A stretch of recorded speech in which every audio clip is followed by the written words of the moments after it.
everybody, and welcome back to Tax Sale Insiders. It's me again, Rachel Seidensticker, and I am the COO of Tax Sale Resources, and of course here with our CEO, Brian Seidensticker. Hey, Brian. Hi, everybody. Thanks for having me again. Yeah, glad to have you in the hot seat. Glad to have you in the hot seat again. And, as per usual, I think we're going to tackle another state of interest out there in the great world of tax sale investing, and just cover some of the basis on what it means to invest in the great state of Tennessee. So we're going to test your knowledge. Are you ready? Yeah, well, this will be a stretch. We'll see how it goes. Well, I'm looking forward to learning a few things. So I guess in just kind of a brief overview perspective, can you give us some high level of what it means to invest in Tennessee? What type of sale is it, and so on? Well, I know, every state has its own definition. We try to put them in three major buckets, right, to somewhat organize them. Liens, fairly straightforward. Deeds, sales, fairly straightforward. And then the third bucket of redeemable deed sales, if you will, and we'd put Tennessee in the redeemable deed sale bucket. That's how we categorize it, similar to a Georgia or a Texas. So maybe for folks, just maybe actually define what we mean by redeemable deed. What is that concept? What's that term mean? Well, it's you're bidding on there's kind of the main definition we use, right, is if the sale, the bidders, and the process are geared toward ownership of the property more than interest in the property, right? Interest in the property is a lien, obviously squarely in the lien category. Deed sale is squarely in the ownership. And then you've kind of got this in between, which, the bidding and so forth is really around ownership, but there is a redemption period, right? And that's why we call it a redeemable deed auction, right? So like Texas, Georgia, and Tennessee, the sale, the bidding type, and the type of investors attracts, home ownership at the end of the day. But there's certainly a redemption period involved in Tennessee. Great. I think that's great. So I guess, how does Tennessee differ in that redeemable deed standpoint than, say, these other states that you mentioned, Texas and Georgia? Well, I think it's similar to Texas and Georgia, where you're bidding on ownership, right, at the auction, right? So there's an opening bid, and you're going to bid a premium. And then at the end of the day, there's going to be a penalty added to whatever that total bid is of 10%. And that's the bid, right? And so you're bidding typically with the assumption that you're going to end up owning that property after redemption period. So from that perspective, there's really not that much difference from Georgia and Texas. The instrument you get is slightly different. I think in Texas, you actually get a deed in I can't remember the exact name of the document in Tennessee, but you have to apply for the deed after that redemption period ends. You don't have like the physical deed in hand following the auction. So there is that nuance of a difference, but the sale is sale, the bidder, the process is all, geared toward eventual ownership of the majority of the properties that go up for auction. Is the redemption period the same in all of these states, or does it differ? It differs. I would say Tennessee's, very similar to Georgia. It's a year redemption period. Texas is, Texas in general is a 6-month redemption period for non-homestead. 2 years for homestead properties. That's the difference in property type in Texas. And so overall process wise, Tennessee is very similar to Georgia. You go to the auction, you're bidding up, right? You got to provide the rest of the bid, very shortly after the auction, and then there's a penalty applied, and Georgia is 20% and Tennessee is 10%, and then you've got to wait a year before you take that next step. Okay. So I guess kind of moving on, that's good information, and good. I think good to just kind of give a comparison to maybe other states that, people might be familiar with in this redeemable deed. It's such a niche, interesting piece of the tax sale investing space. But What is our experience? Like, what does tax sale resources provide that would be specific to Tennessee that, investors could use us for? Well, I mean, our core products that are available everywhere else are certainly available in Tennessee as well. I mean, that includes our research platform. So if you need to know when those auctions are coming, which properties are included in those auctions, do your due diligence on the research platform. You can do that in Tennessee just like you do anywhere else in the country. Our management platform is built to handle Tennessee as well. So if you have a bunch of assets within Tennessee that you're managing, management, is built to be that interest calculator, the, workflow management, the, document storage, all of these things. And it's certainly applicable in Tennessee, just like any other state. And then we do have our capital partnership programs available for investors in Tennessee as well. And so if your only limitation really is capital, we can certainly help from that regard as well. In fact, if I remember correctly, our capital partnership also is really, tailored well for any states that are in that redeemable deed market, right? So the Texas, Tennessee, and Georgia are great fits for our refinance program, correct? Oh, yeah, exactly. I mean, we basically built the programs initially for Texas and Georgia. I mean, it's been adapted in 13 other states, and it can be adapted in many other states as well. But the fact that we built it specifically for those states makes it an excellent candidate for Tennessee as well. Perfect. I guess, do you have an idea of when the tax deeds, or the redeemable tax deeds, the sales are held in Tennessee? I know, well, let's see. You actually might know better than I do, Rachel, as far as, the rough times a year. I know they're held throughout the year. It's not a specific, that part of it is very different than Georgia and Texas, and the fact that Georgia and Texas are the first Tuesday of every month. Tennessee doesn't have that sort of rule. It can be sporadic, throughout the year. I believe some counties, the larger counties, can have multiple sales throughout the year as well. There probably is a couple months where they have very little, if any, sales. I don't off the top of my head know which months those are, but I can say they happen throughout the year. They're not in a specific month. They're not on a specific day.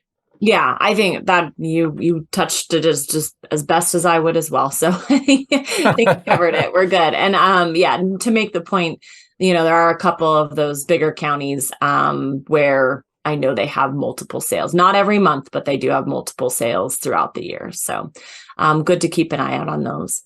So I guess if you were to think about anything specific to the properties in Tennessee, so are there any hazards or anything specific to Tennessee that investors should be aware of that might not be applicable in, say, any other states? Nothing that's like specific to Tennessee. It's all the normal. Do your due diligence, right? Make sure you know what you're purchasing, which is no different than any other state, really. I'm sure there might be some nuances that I'm not aware of, and I haven't interviewed as many attorneys in Tennessee as I have in other states.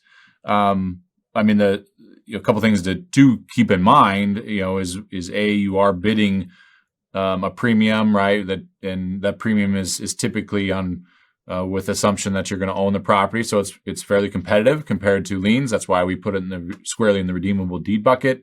The deed that you get, which you have to apply for after that redemption period ends, you do have to go through a quiet title, right? So you don't have insurable title, which is again common as with many states. And so I think it's if it's the first state you've invested in, then definitely go learn how to do your due diligence, right? But if you're used to working within Georgia, Texas, and other deed type of auctions, then I think it's not that much of a stretch to learn the process in Tennessee as well.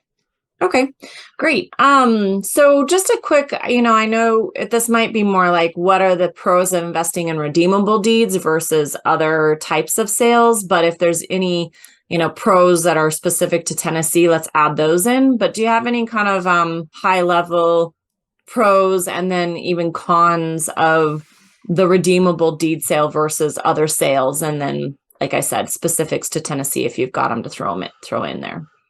Well, I think the biggest thing, similar to Georgia and Texas, is the fact that the interest rate is a penalty, right? And the difference between what we consider penalty versus interest rate is the 10% is added, right, the day of the auction. So whether that redeems the next day, 3 months, a year down the road, you're getting that 10%. And so I'd say the name of the game is either pick properties that are going to redeem very quickly because you get a quick 10%, or pick properties that aren't going to redeem because in today's interest rate environment, when you start getting out to the end of that 1 year, stuff redeeming at the very end is kind of where you get your minimum return overall. But the fact that you can earn a high rate if you get early redemptions, that's a very popular model in Florida, which is a lien state, right? Different methodology, different mentality. You're thinking you're going to own the property. But in Florida, it's very much, they call it the Fast Five because you're trying to buy liens that are going to redeem very quickly in Florida. And there certainly is some aspect of that in Tennessee as well. If you can get it to redeem quickly, then you make a pretty good return. Okay. Great. I wanted to show, users just about using the research platform, but to be really frank, we don't have any, Tennessee sales happening right now. It's kind of a tough time of year for sales because everything slows down. But I just want to touch on, if you're a research user or, don't have experience, reach out and we can give you more information on how to use the research platform in the next year to talk about looking up Tennessee sales specifically. So I did a little check beforehand, Brian. I was like, well, darn it, we won't be able to show them Tennessee because there's nothing going on right now in that state. So well, maybe the end of December is one of those times where there's just sales aren't happening, right? Yeah. I would commend Tennessee and not being a procrastinator like many states are, where they try to jam as many sales as possible in the last week of the year. So bravo, Tennessee. Yeah, right. Truth. I guess I do want to mention, though, it's not necessarily part of the research platform, but as part of our accelerator program, right, and the fact that we go through a market analysis review as part of the accelerator program. One of the things that is hard to get in Tennessee are results, right? What is stuff actually selling for in Tennessee? We've been able to find a way of gathering that, and that's a kind of a unique thing that we have as part of the market analysis is showing what stuff is actually selling for in Tennessee. So you can kind of pick and choose the markets that have the most properties that meet your criteria. And they're selling for the best, value, right, in markets that make sense for your model, right? Mm-hmm. And the answer isn't the same for everybody, right? But that's part of what we go through in the accelerator program is trying to help folks find the markets that best fit what they're looking to do. Yeah, and I guess as a side plug or information, we are busy updating 2023, and Tennessee will be prominent in our 2023 market analysis. So we're pretty excited about that. We've spent years trying to figure out how to get that information. We finally figured out how en masse, and so we're pretty excited to start using that. Indeed. I know I'm excited. So really fast, as far as let's circle back to our capital partnership program and maybe talk, high level as far as if someone says, I've got a Tennessee property, how would they go about maybe using our refinance program within the capital partnership product? Well, our capital partnership has two main products, right? You mentioned the refinancing. The other one's, the joint venture structure. The refinancing program is extremely unique. And I mentioned before, it was built initially for Georgia and Texas. And the reason behind that is the fact that you go to those auctions, right, including Tennessee, you buy this redeemable deed, and you can't go get bank financing yet because you can't get title insurance yet. And that's kind of where our refinancing program comes in. As long as you purchased at a decent value, will actually give you up to 100% of your purchase price back for that asset. And so you can, and then you retain control of that asset. Well, to some degree, right? You have the option of purchasing that back, for a period of time, but now you've got your cash back to go do it again, right? So if your limitation is the fact that you had cash, you purchased a deed, and now you're in the waiting period, right? A year plus you got to go through quiet title at the end of that. So let's say, 15 to 18 months, you can recycle your cash much quicker. That's the refinancing program, and that's the beauty. So if you are a Tennessee investor, you've purchased something, and you're just limited by cash to go buy another one, definitely talk to us about that refinancing program. Great. Thanks for that. I think it's just good to give everyone how can this apply? So, are there any legal considerations that investors should know about specific to Tennessee? You know what? I'll be honest. I'm not an attorney. We're not an attorney. We're not providing legal advice, and I haven't done a recent interview with a knowledgeable attorney in Tennessee, and so I'm gonna sidestep that one today, Rachel. Usually I've got some advice, but today I'm gonna sidestep that one. That's all right. It's allowed. Do you foresee any kind of ramifications in the Tyler v. Hennepin County decision from the Supreme Court? Do you feel like Tennessee will be in any sort of crosshairs from that?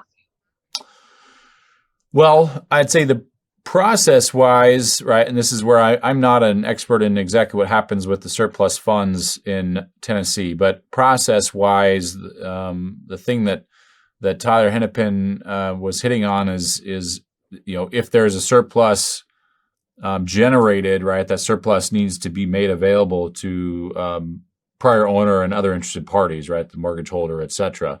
So that in mind, Tennessee certainly is a state that generates a surplus, right, on properties that have it, right? It's a bit of premium state. I believe that surplus is available to prior owner and interested parties. I'm not an attorney and I can't tell you that for certain, right? But that would be the deciding factor of whether would it be squarely in the crosshairs and needing change if that surplus is not available. Then yes, right? If that surplus is available, then there's no changes that I'm aware of required to be compliant with Tyler Hennepin. Okay. I guess, that kind of leads me to my final ask would be just looking at any sort of, forward projections, I guess what to expect in Tennessee, and I wanted to take some time to just point out we've got our nationwide summaries of each state essentially to just kind of give everyone an idea of how many parcels went to auction in the course of the 2019 to 2022, with those trends, of course, taking note of the rockiness that was 2020 and 2021. Yeah. And then how things may have recovered. So, this is free out there in our blog. So by all means, if you're looking to kind of see what trends are, you want to speak to this summary a little bit, Brian? Well, it just gives you an idea of volume, right? Both from quantity of properties as well as dollars, right, that are available. So if you're just wondering, what is the potential, right, for investment, right? This will give you a good idea. It also gives you an idea of what's trending. Is it trending up, trending down, right? As far as availability, it's somewhat, I'll say, misleading in the fact that everything looks like it's trending up because 2020 was such a dip, right, in quantity of auctions and parcels, right? From what we gather, 21 had and 22 were, I'd say, a bit of corrective, right? Maybe a slightly, larger than normal, but nothing like hugely trending in either direction, right? That'd be my overall summary, nationwide. But yeah, I guess take a quick look. We don't have the state level, like more in-depth analyses done yet, but that's something that we're going to be adding in there. So if you want to know more specifics about Tennessee, definitely check back here regularly. And once that's available, we'll make that available on the blog as well. Awesome. Well, any closing remarks that you have concerning Tennessee and what investors should expect? Well, I think it's Tennessee is one of those states I think historically is fairly unknown. The process wise, if you're comfortable with Georgia, Texas, then I think Tennessee is not a far stretch to get comfortable with it as well. Just knowing that the interest rate is lower. That's kind of the one I'll say ding I would put against Tennessee right now is with interest rates being higher today. You really want stuff to redeem very quickly in Tennessee, or hopefully able to earn something on the ownership at the end of that redemption period. So yeah, I guess it's not necessarily entirely business as normal, but definitely know what you're buying. Know that you need to do quiet title, right, for insurable title. Know that you can't get bank financing. That's something that we can help with. And other than that, wish everyone the best of luck as they look at Tennessee in more detail.